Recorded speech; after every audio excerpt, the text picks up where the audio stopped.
You're listening to Systemic Era Podcast. The failure was designed.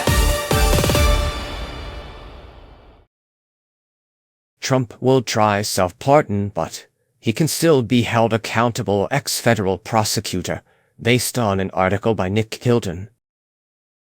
Trumpism is not corruption, it is extraction. Former federal prosecutor James D. Zirin's point is simple. Donald Trump and his circle are using the machinery of government to enrich themselves, and the usual political remedies are too weak to stop it. Trump is bringing in billions, much of it from crypto, while his administration weakens the industry's main regulator. His son-in-law, and political allies are tied to deals, financing, and regulatory changes that read less like governance than like sanctioned self-dealing.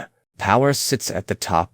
The first question is always who has the leverage. Here it is Trump. He controls the executive branch, benefits from the presidency's exemption from federal conflict of interest laws, and can use pardon power to shield allies and family on the way out. That is not a side effect of the system. That is the system, as currently abused. The article is right to frame this as potentially illegal, but the deeper point is structural. When the presidency becomes a platform for private enrichment, law trials power instead of constraining it. Trump does not need to hide the corruption in the old-fashioned sense. He can do it in public.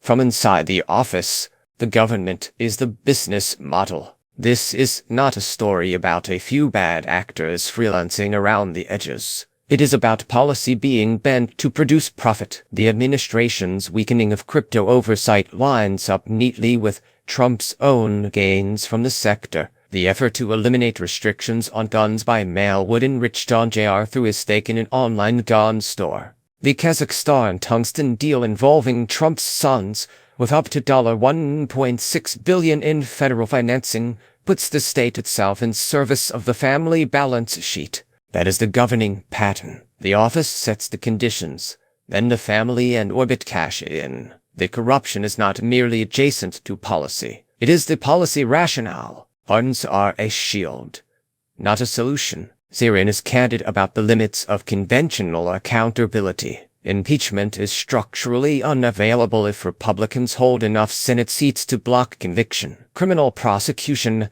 after Trump leaves office is even less reliable, especially if he can pardon allies or try to pardon himself. Whether a self-pardon survives is a legal fight, but the real issue is political. Trumpism depends on treating law as optional for insiders and harsh for everyone else.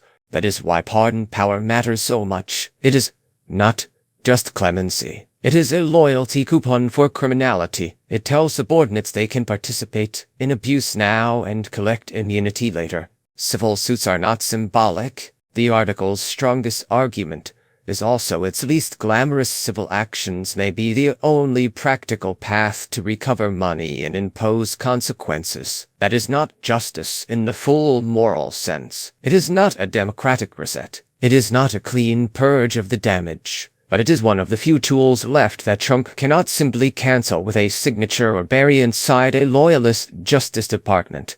That should be read as an indictment of the political system, not as reassurance. If the best available remedy for presidential looting is a stack of lawsuits after the fact, the institutional guardrails have already failed. Still, financial recovery matters. Taking back ill-gotten gains is not cosmetic. It is one way to make corruption expensive. What this story really shows: the article is accurate, but its most important implication is even uglier than its framing allows. This is a regime of normalized predation. Trump has turned public office into a private revenue stream, and the people around him are not confused bystanders. They are participants, beneficiaries, and enablers. The larger pattern is familiar. Authoritarian politics does not only seek obedience, it creates permission structures for theft. It weakens regulators, captures institutions, launders greed through patriotic language, and counts on procedural limits to protect the people doing the looting.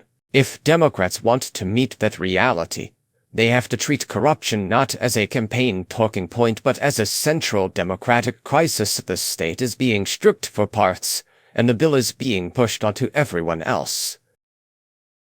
You've been listening to Systemic Error. Thanks to Alternet for today's article, with the automated voice of John. Thanks for listening.